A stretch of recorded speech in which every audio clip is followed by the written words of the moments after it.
Hey,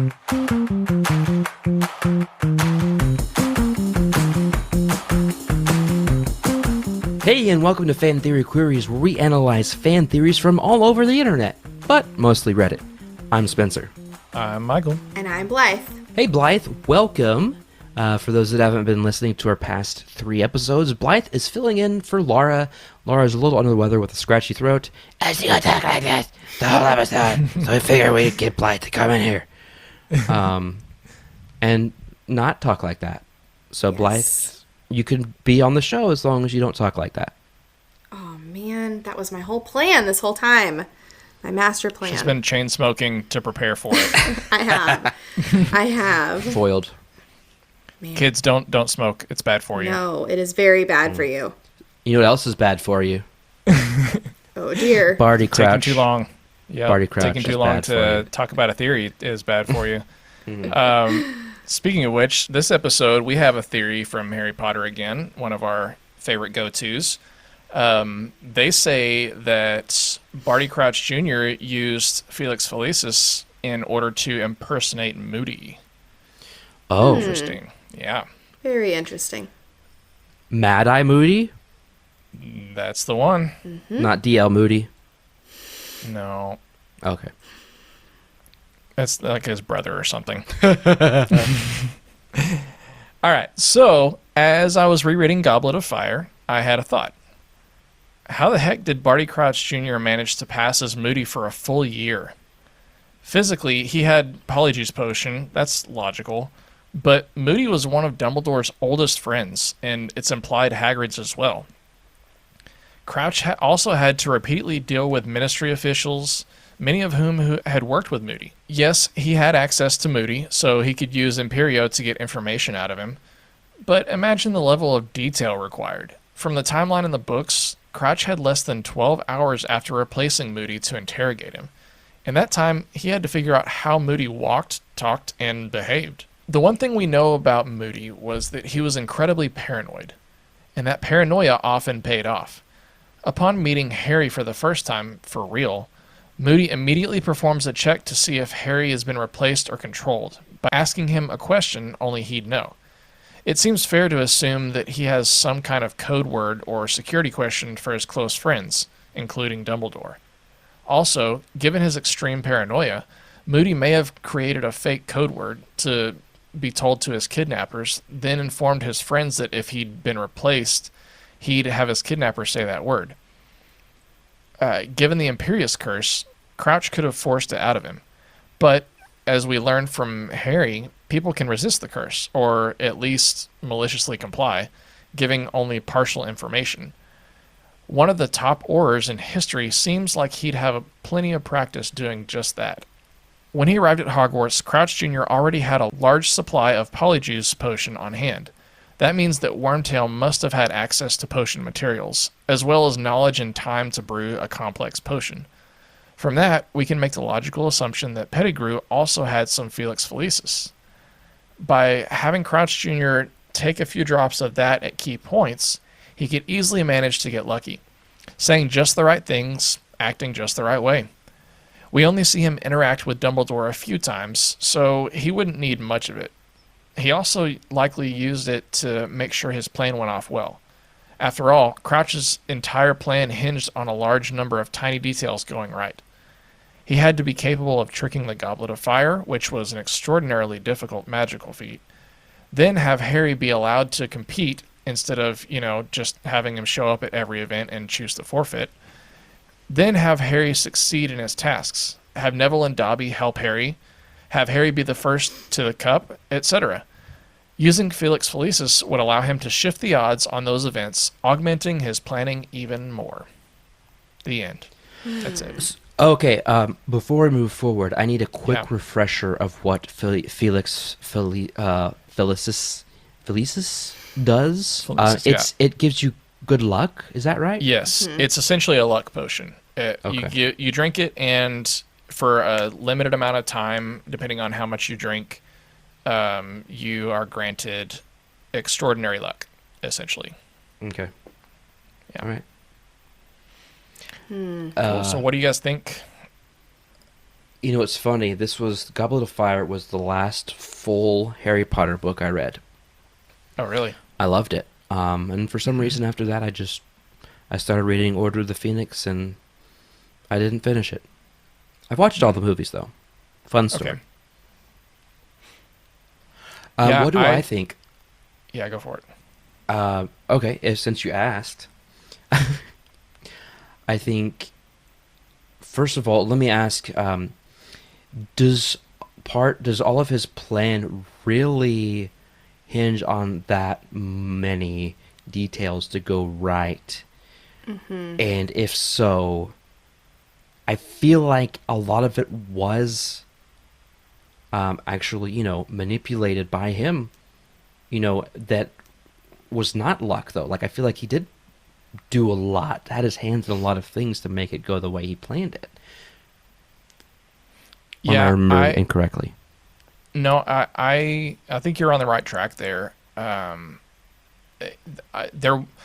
First, I'll say that yes, all those things needed to go a certain way, but I'm not 100% sure that he necessarily needed luck for all those things to go the way that he needed them to, because that kind of takes away the efficacy of Barty Crouch Jr. and his prowess, and ability to do the crazy things that he's able to do.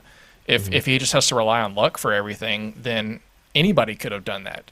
Right. Yeah. Didn't need to be somebody like him, Mm-hmm. Another question I have. Mm-hmm. This whole theory, with the exception of what we just talked about, relies upon the idea that Moody was incredibly paranoid. Mm-hmm.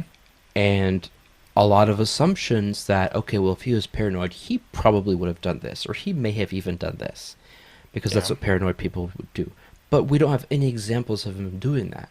Mm-hmm. Has he ever created a fake code word to be told to his kidnappers? It says whenever he meets Harry for the first time, he immediately performs a check to see if Harry's been replaced. This is after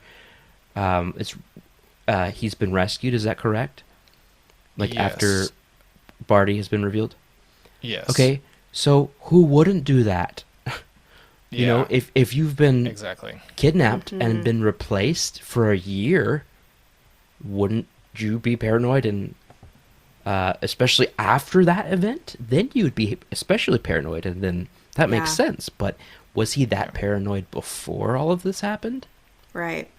I mean, I think he was more careful than paranoid. He's, like they said, he's one of the top Aurors in history, and he didn't get that way just from being paranoid at the time. He's just good at what he does. And yes, there might be some paranoia in there, especially as the years go on. But I feel like that makes him weaker if everything that he does is just because he's paranoid, rather than it's careful planning on his part. Right. Yeah. I would say, as someone who, I think on the outside, when I share my thoughts, people might initially say, oh, you're paranoid about that, or you're paranoid about this. I do not see it that way at all. I see it as I am actually more prepared than anyone else in my life, because I think of all the possible worst case scenarios and what I would do in that situation. So I think the word choice of paranoid kind of makes Moody seem a little weak. And I think, like Michael said, maybe he's just more careful or more calculated in the decisions he makes, because he has to be, and because that's how he's trained himself to be, rather than being paranoid. Yeah, I mean, like, just look at the phrasing of this. It seems fair to assume that he has some kind of code word or security question for his close friends. Yeah. Moody may have even created a fake code word to be told to his kidnappers. I think that's a lot of assumptions. Yeah. Mm-hmm. Yeah. Yeah, and to briefly go back to what you were saying, Blythe, basically what you're saying is that Moody is an Enneagram 6, for those that that follow the Enneagram. I don't. If that's what we're getting at, then yes, I think that's the case. And also, I mean, correct me if I'm wrong, I mean, Michael, you know Harry Potter way better than I do, but isn't the Crouch family known for being very powerful wizards? Yeah, it's to be fair, it's been a while since I've read the books where it goes a little bit more into detail with that. But I did recently watch through the movies again, and I would say it's more of like they're highly respected, than they're just like overly powerful. But they are powerful. Like I can say that for sure. They have to be respected for some reason. Exactly. I think, and maybe Crouch Jr. is getting some of that respect because of Crouch Sr. But at the same time, I think that we're building off of, like you said, Spencer, a lot of assumptions. But also I think we're diminishing Crouch Jr.'s abilities by saying, oh, well, he needs luck at every single turn to make this whole thing work. Like, the number of times he would have to take this potion based off of this theory is insane. Like, I just think that it's basically like, I don't remember which one of you said it earlier. Anyone could have done that at that point.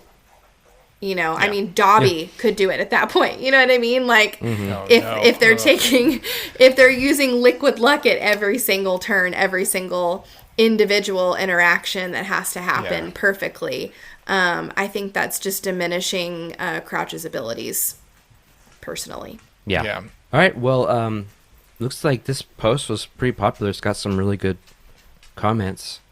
Before I dive into that, one last thing I want to say before we do this is think about all the characters that David Tennant has ever played across media. When has he ever played a weak character that had to rely on just luck for anything? Like, he's always like a powerful person in one way or another, whether it's physically, mentally, whatever. He doesn't play those kinds of characters. Yeah, basically. So we have some good strikes against this theory, but the number one is David Tennant. Yes. Yeah. If we're talking just the movies. Exactly. Absolutely. I mean, I would fully believe that was David Tennant the whole entire time and not the actor who is playing Moody. That's how talented he is. So, all right. So on that note, we'll get into some of these comments. And this first one's from Maddie is M in a box. Okay. They say, I'm actually currently in the middle of re-listening to Goblet of Fire as well. The whole timeline of having Polyjuice ready for Crouch before Hogwarts starts just doesn't work out for me. The World Cup was just days before the start of the new year at Hogwarts. Crouch had just escaped his father's control. Polyjuice potion takes months to brew. So there's a lack of time to make the potion, lack of time to learn how to pass as Moody, lack of time to recover from 10 years or so of being under the Imperius curse. Not to mention that a boy who went to Azkaban at 19 spent a year with Dementors, then spent the rest of his life under a curse, can overpower one of the best Aurors ever a couple days later. I mean... Well, when you put it that way. Yeah. I mean, that's a pretty valid point. And then, but the OP had a response to that. Yeah, so OP says... I think they stated that Wormtail and Voldemort were the ones to brew the potion and to help take down Moody. Maybe Pettigrew used his animagus abilities to take down Moody by surprise. But yeah, it doesn't make much sense. So basically, it sounds like OP is refuting his own theory at this point. Backpedaling a little bit at least. I don't know. All right, so the next comment's from user Blue Sailor. They say, the plan to replace Moody was made before Crouch's escape at the World Cup, though. Voldemort had already found out that Crouch was still alive from Bertha Jorkins before... Sorry, that name cracks me up. From Bertha Jorkins before the book starts and made the plan based on that information. In the first chapter, Harry dreams about Voldemort and Wormtail discussing it and planning to rescue Crouch. They could have already had the potion made at that point. Yeah, that's a fair point. This comment is from Nattle Frost. They say, I think it's mentioned several times that the Crouch family were no ordinary wizards. Sirius called Crouch Sr. powerfully magical. And it's implied by the way Voldy spoke about Junior that he wasn't an ordinary wizard too. He must have been very powerful as well. So overcoming the Imperious curse shouldn't have been an issue. Coming back to Moody, I think it's quite clearly mentioned that despite Moody being paranoid, he was losing his once powerful aura skills in his old age. But I'm definitely of the view that the initial swap and takeover has a lot of loopholes in them that couldn't just be explained away. This occurred to me only when I read Goblet of Fire late into my 20s, when I was thinking, it seemed like it was a little too easy. There you go. Yeah, I think that kind of seals the deal for me. I've pretty much formed my opinion at this point. I don't know about you guys. Yeah, I agree. Yeah, no, I'm with you too. Cool. Well, then let's take a quick ad break, and we'll be back.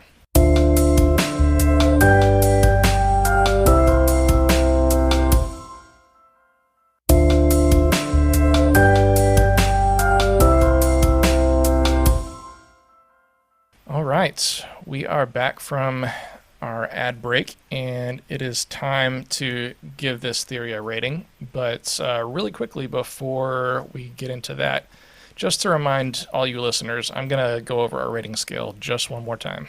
The highest rating that we have is Genius. This is reserved for only the best theories, which we believe are better than the actual canon. The next step down is Plausible. It's a good theory, it's believable. Unlikely is next. It's not a terrible theory, but pretty unlikely, as the name suggests. And then the last thing is Preposterous. These are the theories that are just stupid. Basically, we're all dumber for having listened to them.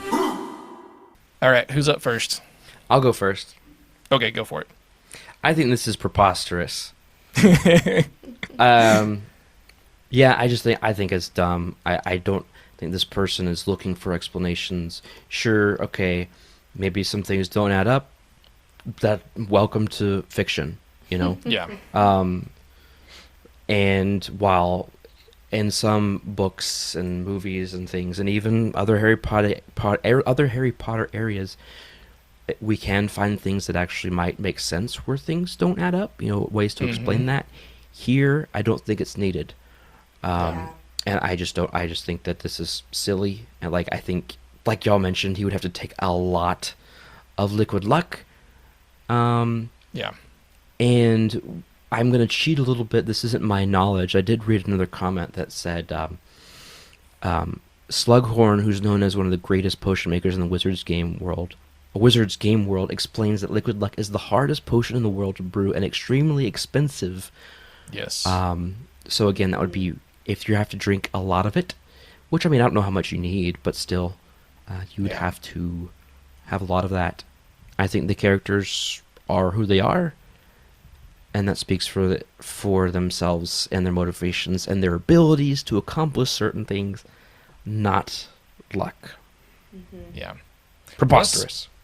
Plus, potions are so very particular and meticulous in the Harry Potter world that I don't know if you could easily just drop a couple of drops of one potion into another and have it still have the same effect without something just crazy happening, But anyway, all right, Blythe, what do you think? Well, I think this theory is preposterous. Yay. Yes, I'm glad I'm not the only one. I think they're trying too hard. I think they're going off of a lot of assumptions, and I think there are too many working pieces to this theory for it to actually make sense. I think they're completely overcomplicating something that, like Spencer said, really does not need an explanation. And I think this explanation is one that kind of diminishes the abilities of the character that we're talking about. So Actually, both of them. Yes, exactly. Yeah. Both Moody and Barty. Yes, I completely agree. So I have to say that this is preposterous. Cool. I can kind of see where you guys are coming from, but they make some pretty good points. I'm just kidding. This is preposterous. This is so dumb. I literally feel dumber for having to have read through all of that. That was just luck. Yeah, it's just luck. And you know what they say about people who just assume, like, it makes something out of you and me. Yeah. Yeah. Mm-hmm. So Yes. it's dumb. Like you guys kind of already touched on my reasons for this rating. Like it takes away the like coolness of these two characters if they just have a cheat code for everything. You know, Right. like Mm-hmm. it makes them far less interesting than they are. So I don't even want to talk about this anymore. It's preposterous. Yeah, sounds like the, All right, the well, OP should have taken some liquid luck before they posted this. That's funny. Yep. Speaking of luck, I know something else that could use some luck. Oh, tell Okay. us. You made me think about this fascinating movie detail I spotted on Reddit the other day. I was just scrolling through and I saw this posted by Most Structure 9648. They actually point out that in Avengers Endgame, the funeral scene isn't only for Tony Stark, but the MCU as a whole as it dies with him. Oh. I didn't realize that. Did you guys realize that that's what that... It was like a double funeral? I do not I'm like not going to give person. that the validation. I took that as a personal attack. Now things are off balance for me. I've got to be more careful because like normally Laura's little like she thinks it's funny to beat on the MCU because she doesn't have any stakes in it, but both of you guys are like Yes, MCUers. absolutely. So I should. Good thing we're recording not in the same room, so I can escape. Yes. Oh, yeah, I took that personally. Yeah. I don't want to talk about it anymore. So on that note, this has been Fan Theory Queries. I'm Michael. I'm Blythe. And I'm Spencer. Subscribe to Fan Theory Queries so you don't miss out on future discussions of other fascinating fan theories.